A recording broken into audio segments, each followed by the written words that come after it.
Hello, it's Sherwood from Skinless. We're at Hellfest. You're watching Metal Sickness. Thanks so much for watching.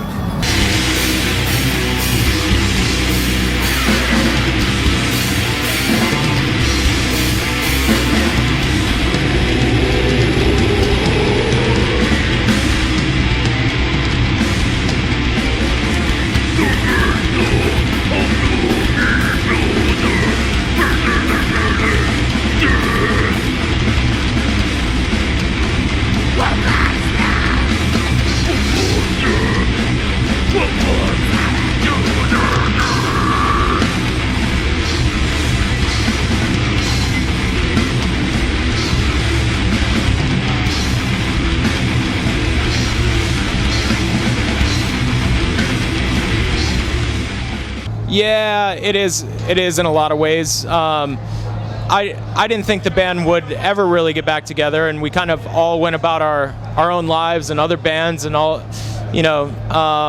But yeah, it's a true privilege to be able to be playing with our, you know, some of our best friends that we've grown up with.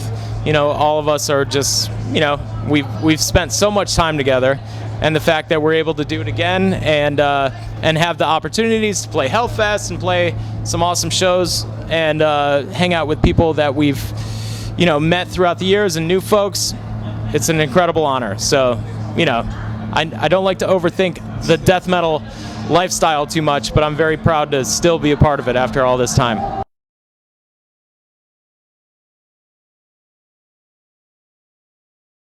Yeah, not something new to the sound so much as I think Skinless has always, throughout the years, flirted with the idea of having a second guitarist so we could accomplish more things live that we do on the records. Not really, because Dave ended up, we've tried a handful of guitarists over the years that never was really the right fit, so we just stuck with Noah, the main primary songwriter, founder of the band. And then, you know, when Dave came along, he played in a band with Noah called Armor Column. He has an incredible work ethic. He's a super talented guy, songwriter, rips leads. So finally, you know, after 20 plus years of existence,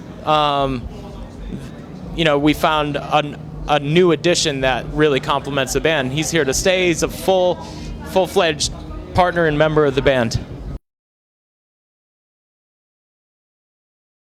Yes, that in the best way possible. Yeah.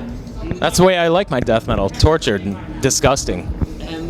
That's what we want. Good old Skinless, you know, good old scumbag, dirty death metal Skinless. We don't want anybody to say, oh, they changed, they're clean. You know, you don't listen to Bolt Thrower and say, oh man, they could have really evolved on this record. It's death metal. Well, you can always start other bands, you know, but for us and Obituary and Bolt Thrower and Grave, it's important to stick with what you do best, you know. And some bands veer off and do other things, and sometimes it's the demise of the band, or sometimes it works out. But you know, for us and for death metal, I like to know that what I'm gonna get, you know. So that's fine for us. It's I don't know if pigeonhole is the way I would describe it. Yeah, because in a way, you know, I find it empowering that you could just do what you do best, and you know that's what people expect. That for me is like, you know, that offers a lot of peace in what we do. That we don't have to change. We don't have to. And plus, we're not trying to meet any expectations, you know? Like, we're not a full-time career band that lives and dies by the number of people who buy our record. So we're enabled to do whatever it is we want. Fortunately, what we want to do is the exact same goddamn thing. And make brutal death metal. You know, of course we change it up. We don't just half-ass throw a record together like, oh, it's the same, whatever. Do the same exact thing. I don't want to make it seem that way, because it's not. But, you know, we are who we are.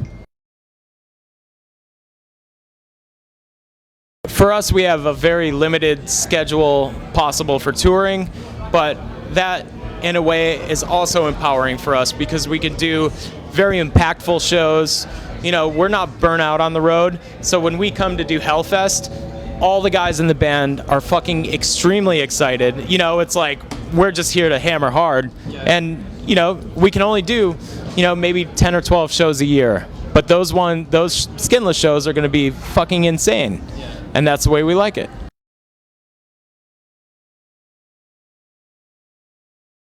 You know what? Through touring, you can get to that upper notch, and Skinless is a great band. That I think that would be totally possible. I personally would rather be home with my family. You know, my death metal family that I get to see out here playing festivals is amazing, but my true family is home, and that's where I want to be, not away for 5-8 weeks at a time. It's just it wouldn't work for me. I think I speak for some other guys in the band.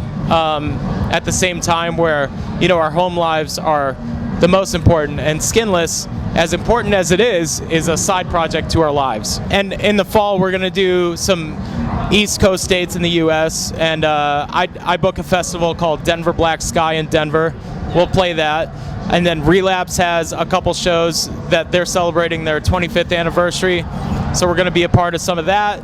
And yeah, so it's important for us to be playing shows. We don't have an agenda. We're not trying to sell 1 million records, you know, and Relapse isn't like that. I feel fortunate also to work with a label that totally is in tune with what we can do, and, you know, they trust us. Yeah, they don't put any pressure on the shoulders, like, you guys have to do this. The pressure comes from us. We're hardworking guys. We always have been.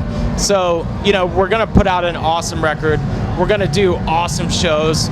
Are we gonna tour 6 months out of the year? No, but you know, that's the name of the game for us. A lot of bands do that too. You know, Pig Destroyer is one of those bands that, you know, is able to do select shows and kill it. That's kind of where we're at, because we put in a lot of work in the beginning.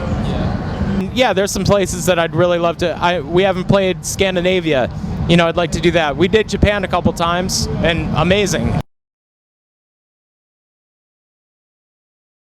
Yeah, absolutely. We got here later last night. We had some flight delays. I saw Judas Priest, who I've seen a couple times in the past year. Like I said, I do concert production, so I work with those guys. And then I'm friends with like some of the Marilyn Manson production crew. So it's funny how there's some crossover in my band world and my professional world. So, you know, it's fun. The ZZ Top guys, you know. Well, being the singer and being a long established band touring for so much, I know all the songs by heart. You know, it's like, I just know this shit, you know? It's just pounded into my head. So for me, and especially not touring all the time, it's better for me not to practice probably. And, you know, the first time I'll have performed these songs in the 2 months since we've played, we'll be on the stage. So it works out better that way, because my voice will probably be shot afterwards, but it'll be tits during the show. I expect a fucking insane show. I mean, it's funny when these guys get on the stage, when we get on the stage together, it's pretty badass, you know? Something happening. There's something happening. It's not just, oh, you know, get up and play the show. Something happens. Something else happens. And that's good for us.